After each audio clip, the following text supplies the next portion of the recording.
Hello baby. হ্যাঁ আমি তো চলে আসছি, দাঁড়িয়ে আছি, একটা বন্ধু আসবে দেখা করব। আর তুমি এসে পার্কের ওই কোনায় দাঁড়াও, আমি আসতে আসি দেখা করার জন্য। হ্যাঁ হ্যাঁ মামা, তুই আমার কথা স্মরণ করছিস? আমি চলে আরে আসছি বন্ধু, মামা। কি অবস্থা? আর মামা বলিস না, আচ্ছা রাখো তো বেবি, একটু করে ফোন দিচ্ছি। চলে এলো এলাচ। এই কারণে তো ভাবি। কি বলিস, আমরা দেখ, আমরা রোদ সূর্য সব জায়গায় ইয়াং, কি বলিস না বল। আরে মামা বলিস না রে মামা, শীতকালে যে কি অ্যালার্জি। ওই দেখ তোর ওষুধ তো যাই।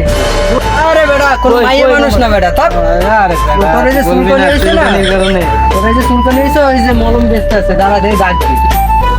আবার মলম মলম, চুলকানির মলম, গা পাসের মলম। ওষুধওয়ালা তো চলে আসছে, মলমটা তাহলে আমি এনে দিই। এখানে দাঁড়া, তোর ভাবি আসতেছে, তোরা যাইস না, ঠিক আছে? আচ্ছা মামা, তাড়াতাড়ি আস। আচ্ছা হ্যাঁ ভাই, আপনার কাছে কি কি মলম আছে? এই তো ভাই, চুলকানি, ঘা পাসরা, মনে করেন যে যেখানে চুলকান, যেখানে সেখানে চুলকানি, আমাদের প্রচার মাইক লক্ষ্য করুন। এখন ভাই অত কিছু বুঝি না, আমার বউ মানে বন্ধু আছে, ও বিবাহিত। কারণ ওই শীতকালে ওর অ্যালার্জির সমস্যা, গা গরম হয়ে গেলে চুলকানি বাইরে যায়, ওর জন্য একটা ভালো মলম লাগে। এই তো আপনি নিতে পারেন কানপুর মলম। দেখেন আপনার বন্ধুর এটা কি পছন্দ 100% কাজ করবে?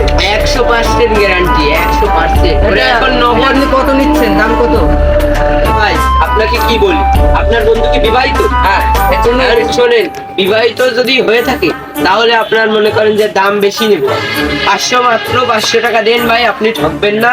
আপনার কি বলবো, আপনি ঠকবেন না। দেন দেন, টাকা বের করেন, আমি নিচে Sure, বুঝছি। 500 হ্যাঁ, টাকা বের করেন, টাকা বের করেন, এত তাড়াহুড়ো করছেন কেন? দিচ্ছি তো। টাকা বের করেন। আরে দেন আরে ভাই, কি ভাই? আসসালামু আলাইকুম। কিরে, এটা তো 50 টাকা বেড়ে যায়, আমার তো একটা 5-6 গেল।